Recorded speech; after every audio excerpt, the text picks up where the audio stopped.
It's another edition of Time About the Movies, and today we're taking a look at the films of April 19th, 1996.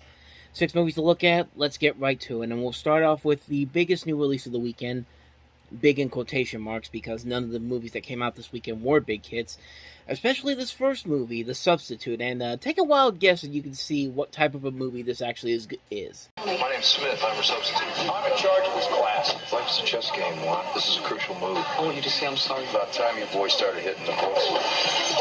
The Substitute, rated R. Starts Friday in theaters everywhere. Somebody just saw Dangerous Minds, didn't they, and wanted to cash in. I mean, this isn't even trying to hide itself from the fact that it's a ripoff of Dangerous Minds, which had just come out almost a year prior to this, and, like, really? You're gonna do it this way with Tom Berenger as the leading star in it? I mean, Tom Berenger's a good actor and all, but he was not a leading man in 1996, nor was anybody in this particular cast, and really, this movie it's just Dangerous Minds all over again, except with this time, instead of Michelle Pfeiffer in the leading role, it's Tom Berenger, and he's a mercenary and a former Vietnam veteran, so I don't know what they were thinking with this movie, and really, it's about as cheesy and as corny as you could probably get from it. I mean, it's not that interesting whatsoever, these characters are not interesting whatsoever, and yet this movie was a surprise hit and actually spawned several sequels after this. Most of them went direct-to-video and starred Treat Williams instead of Tom Berenger, but apparently there's somebody out there who wanted to see more of these movies, and so they made more of them. And I mean, really, what more do you need to see from this that you haven't already seen in other much better movies? I mean, Dangerous Minds wasn't even that great of a movie, but it was such a big hit because of that song. The song you all know, Gangster's Paradise, that it became a big hit. But really, does this look any different from what you usually see from these type of movies? And this one's not even that great of a film to begin with. I mean, it just wasn't for me, and I think it wasn't for a lot of people. But turns out people liked it enough to make more movies out of it. But that's just my personal opinion on it. But yeah, so that's The Substitute. Let's move on. Let's go to the next movie, and that is Mrs. Winterbourne. To the Winterbourne home. What do we know about her? Nothing. I don't care if she turns out to be a Colombian drug lord. She has just given birth to my grandson. She's not who she seems to be. Tell us about the wedding. It was beautiful. Could you elaborate? Real beautiful. But with a little help. I don't fit in here. Nobody fits in here. She'll become the Winterbourne everyone needs her to be. Somebody been smoking in here? Mrs. Winterbourne, rated PG-13. The kind of a been there, done that type of movie, and kind of in the middle of Richard Benjamin's downward spiral as a filmmaker, and this certainly didn't help his favors. I mean, this movie, despite a pretty good cast that it has involved here, Shirley MacLaine, Ricky Lake, Brendan Fraser, it's got some talented names aboard on it, but just the concept and the story, there's nothing really about it that makes it stand out on its own. It's like it wants to be kind of a modern period piece type of film with some of the ways they shoot these scenes and how some of the sets look, but there's nothing really about it that makes it stand out on its own. There's nothing really all that interesting about it, and everybody here is trying their best in terms of the cast, but they just don't have a really good script to work off of. It's a mostly forgettable film that really deserves more talent than more from the talent that they have on board here, but yeah, I really got nothing else for you. This is kind of a lazy, dull movie, and really, like I said, it was during a low point for Richard Benjamin's career. Like, he was kind of in a downward spiral after, 93? I think his last movie that he made was actually tolerable, was Mermaids, but maybe even Made in America, but after that it was Milk Money, this movie. He didn't make a really substantial movie for the rest of his career, honestly, as far as I can tell, but again, that's just my personal opinion on it. So another quick one there, that is Mrs. Winterbourne. So let's see if we can turn this tide around. Let's take a look at the next movie that we have, and that is the comedy Celtic Pride with Daniel Stern, Dan Aykroyd, and Damon Wayans. To get in Lewis Scott's way, you have to be a fool. You're in Beantown now, baby! Beantown! To kidnap him, you'd have to be crazy. Now he's showing them. Don't make me hurt you now! They picked the wrong man. Really good. It's a double team. Celtic Pride. I might have to go to jail and become some bad man's boyfriend. Rated PG-13. Starts April 19th.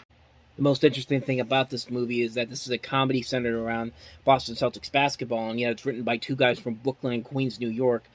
two notable guys for Brooklyn and Queens, New York, and that is Colin Quinn and Judd Apatow, both of them when they worked on Saturday Night Live together. It was one of their early movies.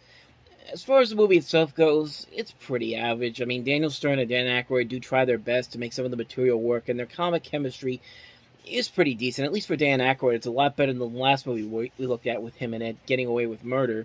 Damon Wayans surprisingly isn't really given a whole lot to do here to branch out his usual comedy style. He's not really doing a whole lot here. He's just being that guy that we saw in The Last Boy Scout, except in a more comedic fashion. Sometimes the jokes can usually get a pretty decent laugh here, but there are more misfires here and there. I mean, the movie itself isn't all that bad. It's a decent comedy. It's not an all-around winner, but it does have those little bits and pieces that kind of make it worth watching.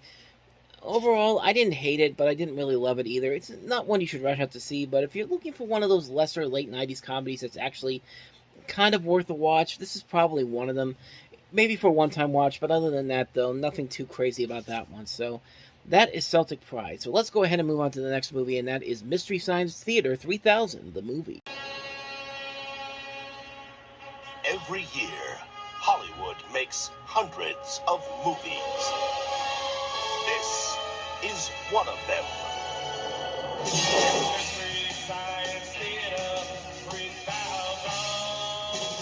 Gramercy Pictures invites you to the first big screen adventure of Mystery Science Theater 3000.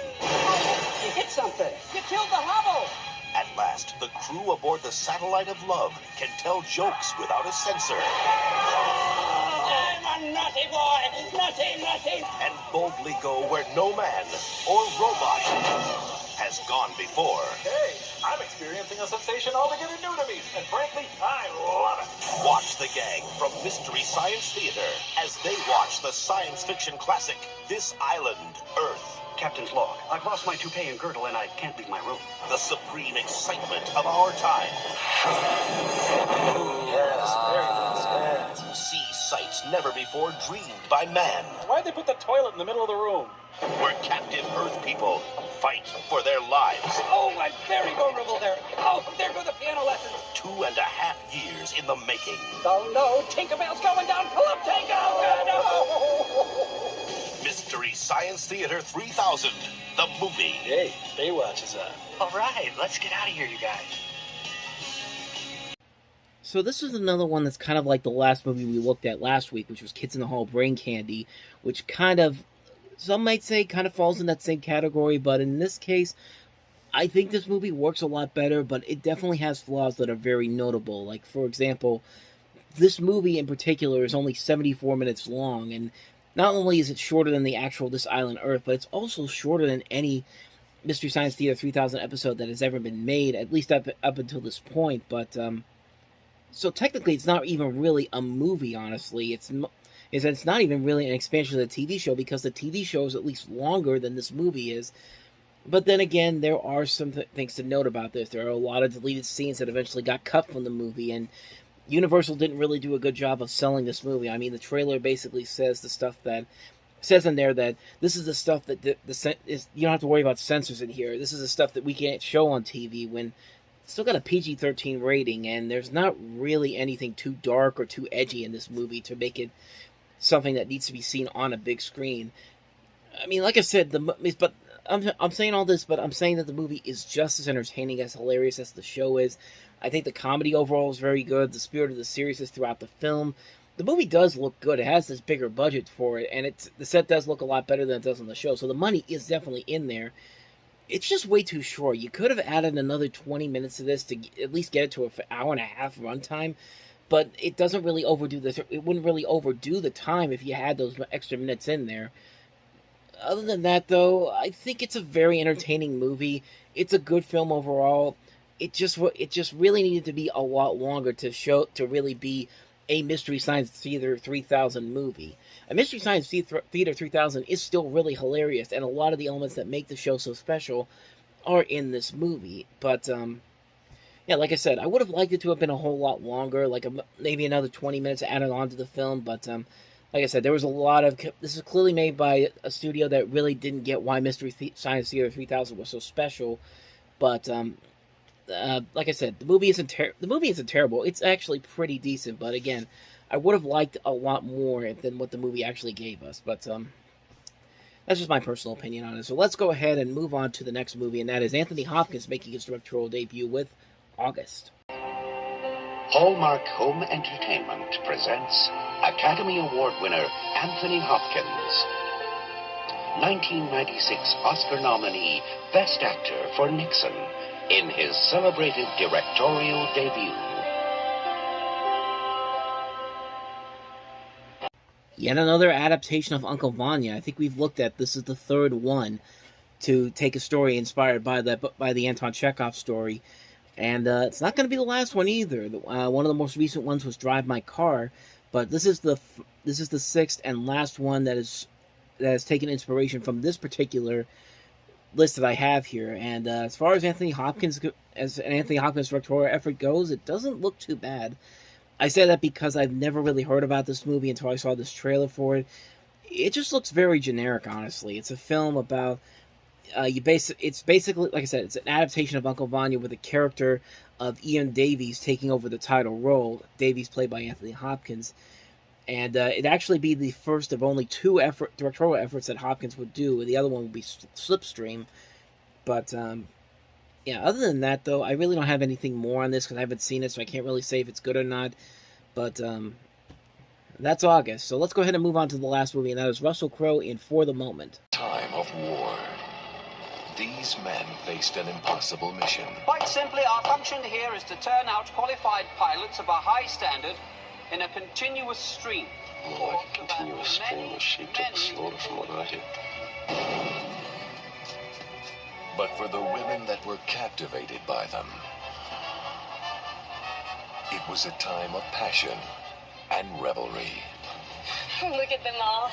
It's like a smorgasbord of men from all over the world. So many exciting temptations. A girl could lose her head. Sure, some a lot more than that. And for some, it was a time of love that came too late. Will's a desolate married love. Frank got his posting overseas about 2 years ago. He and Lil tied the knot a week before he left. So this is actually a film that was filmed in 1993. I think it was a film made specifically for Canada, but it didn't even hit the U.S. until 1996, in April of 1996, and even then it was a direct-to-video release with some of the screenings, with some of the movie going to some of the theaters across the country actually showing it. That's why it showed up on the Box Office Mojo page. But you see Russell Crowe in there in one of his early film roles, which I guess because they did this, because of his rising star power, they put him in there. And the main focus of the story is the wartime romance between Crowe's character and a local girl. And it's based upon the stories of the writer and director of this, and the father of the writer and director of this, who was an instructor and bomber pilot in the war, and his mother's experience as a young woman on the home front. It takes place during World War II.